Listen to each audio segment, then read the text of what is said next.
साथियों, मैं doctor R Joshi Delhi government में रहा हूं और मैंने वीआरएस लिया 2008 में। और पिछले 40 सालों से बाबा साहब ने जो संगठन समता सैनिक दल बनाया उसको सींचने का काम किया।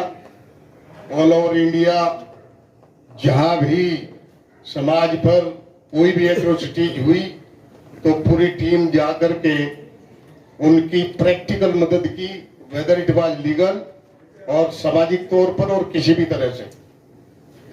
आप सभी श्रद्धेय साथी समाज के उस सिस्टम को देख करके आए हैं, तभी यहां तक पहुंचे हैं। दर्द सबको है और सभी, मैं समझता हूं बाबा साहब के नाम से आज पूरी इंडिया में लाखों नहीं करोड़ों संगठन बन चुके।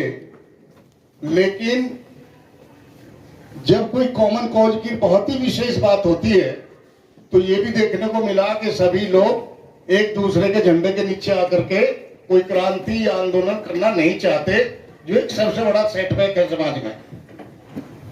खाली आपस में डिस्कस करने से और जब तक हम उसको प्रैक्टिकल जमा नहीं बनाएंगे तो मैं समझता हूं कि इसका जो रिजल्ट जो हम देना चाहते हैं, जो ग्राउंड लेवल की बात करना चाहते हैं, वो नहीं उतरती। उसके लिए हमें फाइटिंग फोर्स ऑन ग्राउंड भी चाहिए। आप विचार बढ़िया दे सकते हैं, डायरेक्शन दे सकते हैं, लेकिन उसको प्रैक्टिकल करने के लिए एक आपको यूथ फोर्स चाहिए, तब काम चलेगा।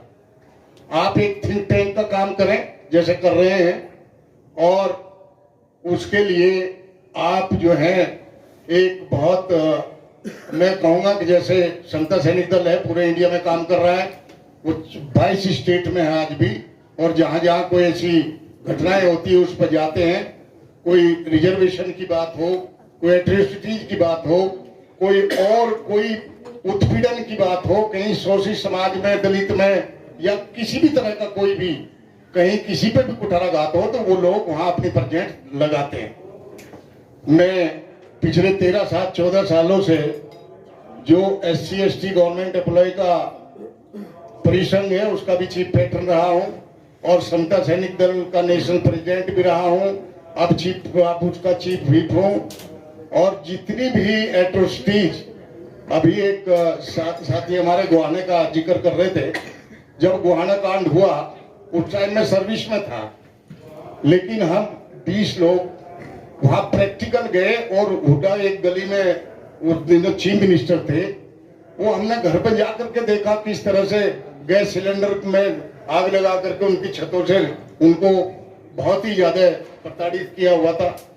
हम लोग गए वहां पर, उसको उठाए। एक दुलीना कांड हुआ, फिर एक गेजा कांड हुआ, सहारनपुर कांड हुआ, भरतपुर कांड हुआ, बहुत ऐसे, और मैक्सिमम राजस्थान और हरियाणा में सबसे ज्यादा ऐसी इंसिडेंट हुई जो एट्रोसिटी की जैसा।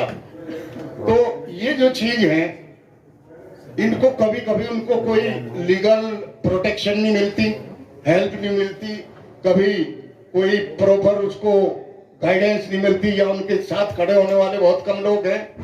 जितने भी पॉलिटिशियन हैं वो अपनी पार्टी को देखते हैं, और जब तक सामाजिक संगठन मजबूत नहीं होंगे तो खाली पॉलिटिक्स कर करके या पॉलिटिशियन पर डिपेंड होकर के समाज का भला नहीं हो सकता। तो हमें एक ऐसी यूथ फोर्स तैयार करनी पड़ेगी जो हमारे हक हकूक की, समाज के हकूक की लड़ाई लड़ने का कार्य करे। मैं बहुत समय ना लेकर के, चूंकि मैं तो पिछले 40-45 साल से रोड पे काम कर रहा हूं साहब।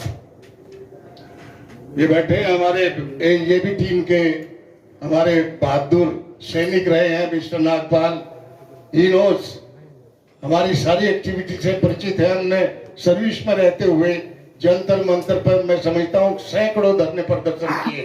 अभी लेटेस्ट जब पार्लियामेंट से बाबा साहब की स्टेचू हटाई गई तो 55 संगठन मिले, उनकी वो हमारी चेयरमैनशिप में हमने एक 9 अगस्त को बहुत बड़ा आंदोलन किया और उसमें करीब 50,000 लोग थे। फिर हमने 6 सितंबर को लोगों से आह्वान किया कि भाई आकर देखो बाबा साहब की स्टेचू कहाँ लगाई गई है। वो बिल्कुल पीछे बहुत मूर्तियों के साथ वो बड़ी उस तरह से लगाई कि इट वाज नॉट ए एक बहुत अच्छी लुक नहीं आई, उनको और हाइट नीचे कर दी गई।